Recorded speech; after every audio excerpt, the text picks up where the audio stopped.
Zdravo drugarice i drugovi, nek vam je u zdravlje 29. novembar. Pošto je danas stvarno 29. novembar, mislila sam da bi bila odlična prilika da snimim video o knjizi Marka Vidojkovića pod nazivom baš vam hvala. Sigurna sam da je dosta vas nju već čitalo, tako, dosta je popularna, davno je izašla. Ja sam je pročitala pre nekoliko meseci, ne mogu se setim, letos negde, i čitala sam je, nažalost, kao elektronsku knjigu, pa ne mogu sad da vam je pokažem ovde u kadru, ali evo kako izgleda naslovna strana. Znači videli ste kako izgledaju korice, na njima se vidi grb Jugoslavije sa petokrakom i vidimo neke siluete boraca partizana, verovatno, i 6 baklji koji stoje u dnu grba, koje su predstavljale 6 republika, su pale i jedna je polomljena. Sad pomislili biste da je to neka narodnooslobodilačka borba, tako nešto, međutim ne, ovo je koncept koji je Marko Vidojković iskoristio, koji smo svi iskusili nekad u životu, znači čuveni koncept šta bi bilo kad bi bilo. Međutim, on je to podigao na nešto viši nivo. I mene je stvarno oduvala ta ideja. Znači, nešto što možda se ja nisam usudila da pomislim ili nisam toliko maštala o tome. Šta je u stvari ideja? Ideja je da je Jugoslavija nastavila da postoji kao država i da se to desilo zahvaljujući tome što su negde 89. čini mi se po knjizi, jel? Svi predsjednici Republike i kompletno predsjedništvo države uzletili avionom i doživjeli nesreću i svi izginuli.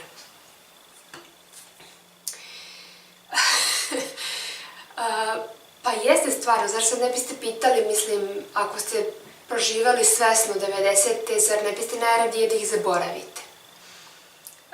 Ne znam, meni je to baš bio težak period u životu i ako neko misli da mu je sad loše i da su plate niske i da samo može se seti koliko su prodavnice bile prazne. Eto, samo toliko. Glavni lik ove knjige je Mirko Šipka koji radi u Upravi za analizu neobjašnjenih fenomena, tako nešto. I sad ovaj naziv nam je malo čudan, ali saznajemo odmah o čemu se radi. Knjiga počinje tako što drug Šipka gostuje u jednom beogradskom razredu u osnovnoj školi i pokušava da predstavi svoj posao. Međutim, deca ga ne razumeju šta je to, postavljaju mu neka nezgodna pitanja i u stvari se kasnije objašnjava da su svi problemi u ovoj verziji Jugoslavije rešeni. Znači, kriminal je rešen, rešen je čak i rak.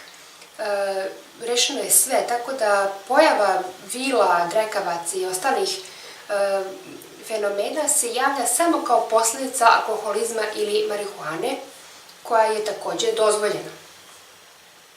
Ja ću sad pročitati jedan odlomak čisto da najbolje objasnim ceo koncept. On sad izlazi iz te škole i kaže: prošetao sam se do ulice Charlie Chaplina gde se moja službena zastava 1001 punila strujom. Metalik crvena kao naš Stojadin kad sam bio dete. Ištikao sam kola iz struje, otvorio vrata i seo unutra. Pritisnuo sam dugme i elektromotor je zazujao. Bila je to fora zastavenih inženjera, pošto je auto zapravo bio nečujen. Pritisnuo sam naredno dugme i pustio muziku. Pametni mobilni telefon Oppo Cetinje od C300XI bio je bežičnim putem preključen na kola i ova dva čuda jugoslovenskog inženjeringa su se bez greške podržavala. Druže Šipka, evo oprao sam ga malo dok nisi bio tu, prepao me Gagi, s kojim sam nekad išao u odeljenja koje je poput ostalih cigana u Jugoslaviji uživao u bezgraničnoj socijalnoj pomoći. Znači, čak su i Romi, tada nazivani cigani, jer i sad koristi jugoslovenski rečnik, uživali u socijalnoj pomoći i sad Mirko Šipka njemu predlaže da ode malo do Palmotićeve, da mu daju malo marihuane, da se opusti ili da nađe nešto da radi, pošto mu je vjerojatno očigledno dosadno. Međutim, Gagi je uporan i kaže mu kako je on imao neki san, kao pred predviđanje da će to veliko zlo ih snaći. Međutim, Mirko ga ignoriše i kaže dalje, odvezao sam se takovskom do Skupštine, te sam ušao u tunel koji je vodio u podzemnu mrežu autoputeva, građen od 2000. do 2010. kojom je uz 3 linije metroa, izgrađene krajem 90-ih, Beograd bio zauvek lišen saobraćajnih gužvi. Ajde da se setimo pre koliko meseci su kupovane karte za metro. Podzemni autoputevi vodili su od Skupštine zapadno ka Novom Beogradu, južno ka Banjici, jugoistočno ka Konjarniku. Skrenuo sam na prvom račvanju A1, koji se nadalje deli u 6 pravaca ka Novom Beogradu i Zemunu, itd. Mi uskoro upoznajemo i ženu Mirka Šipke, Tijana, čini se zove, koja ima zastavljen telefon, valjda ne može se setiti sad svih tih firmi, kako su raspoređene i priključuje ga na televizor, sve je jugoslovenske proizvodnje, sve. Međutim, mi naslučujemo sad da to ima neku savršenost, taj život, jel? Mirko odlazi na posao, pa i oni čak nemaju čime da se bave. I sad naravno dolazimo do koncepta koji ima svaka knjiga, znači sve je dobro, ali mora postoji zaplet, mora se javi neki problem. I ovde se problem javlja kao pojavljivanje iz druge realnosti likova koji donose loše ponašanje, znači nekih nacionalista koji dele letke. Imamo gosta.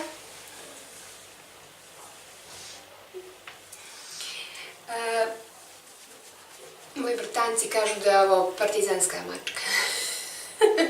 Crno-bela. Koji donose znači neku propagandu mržnje, loš, najgoru koju bi mogli da zamislite, jel? I sad se tu pojavljuje drug Mićko koji je vojnik, komandant i u neku ruku i komandos, jer kroz njega saznajemo da su ti ljudi jednostavno likvidirani, jer su bi ugrožavali sigurnost države. I, međutim, problem eskalira, ti ljudi se pojavljuju sve više i više i dalje neću ništa da vam kažem, uzmite knjigu u ruke i pročitajte. Ova knjiga se, čula sam, reklamira kao knjiga za jugonostalgičare, ali ja ne bih baš rekla, ok, da, neizmjerno sam uživala u nekim detaljima baš zato što sam živela. Rođena sam i živela sam u SFRJ. Ali ova knjiga, ovaj roman, ima elemente i science fiction, znači naučne fantastike. Ajde da u stilu knjige koristimo domaće reči.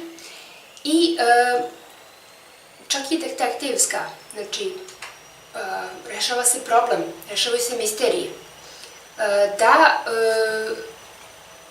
uči nas o prošlosti, o rešavanju, o mogućnostima, o rešenju.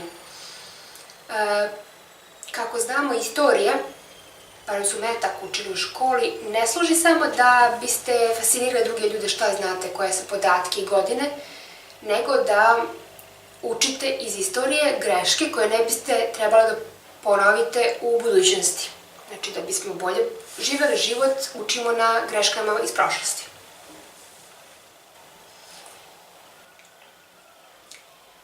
Pokušavam da se prisjetim šta još da vam kažem o knjizi. Nažalost, pročitala sam je, kao što kažem, prekoliko meseci, da ne mogu da se setim baš svih detalja. Ali sjećam se da se pojavljuje policajac Kruno iz Hrvatske, on je isto interesantan lik. Takođe, super je to što je cela radnja smeštena u predeo koji mi poznajemo. Mislim, smeštena je u Beograd, pa pošto ja živim u Beogradu, tačno znam mesta koje on pominje u knjizi. I to stvara dodatnu vezu. Znači, super je što mi možemo da čitamo i knjige stranih pisaca, ali kad naš čovjek nešto napiše o ovom prostoru, onda je to sasvim drugačije.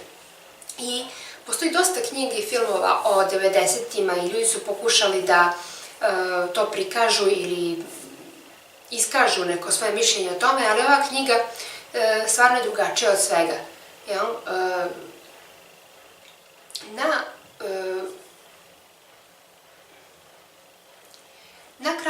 prošlog videa koji se bavio sagom o Vešcu, postavila sam sebi pitanje da li bih ovu knjigu, pošto sam je čitala u elektronskom obliku, kupila u papiru. Da, čitanje elektronskih knjiga ima dosta svojih mana, ima i prednosti, pa ću verovatno snimiti poseban video samo o tome. I onda nekako, možda ne bih rekla da je merilo kvaliteta, ali da, voljela bih da ovu knjigu imam i u papiru, jer onda bih mogla recimo da dam mom mužu koji po ceo dan gleda u računar, pa ne bih voljela da gleda još čita knjigu preko telefona, to je još jedna stavka. Da, mislim da bi bilo super i kao poklon, zašto da ne. Nisam sigurna koliko bi na isti način uživali mlađi čitaoci u njoj. Ali bi sigurno sam pronašla neku drugi kvalitet ove knjige. Kao što sam rekla, ona je više slojna, znači i naučno-fantastična i detektivska, imamo i heroje i negativce i mnogi ljudi mogu u njoj da uživaju. Eto tako. Uživajte u danu i čitajte dobre knjige.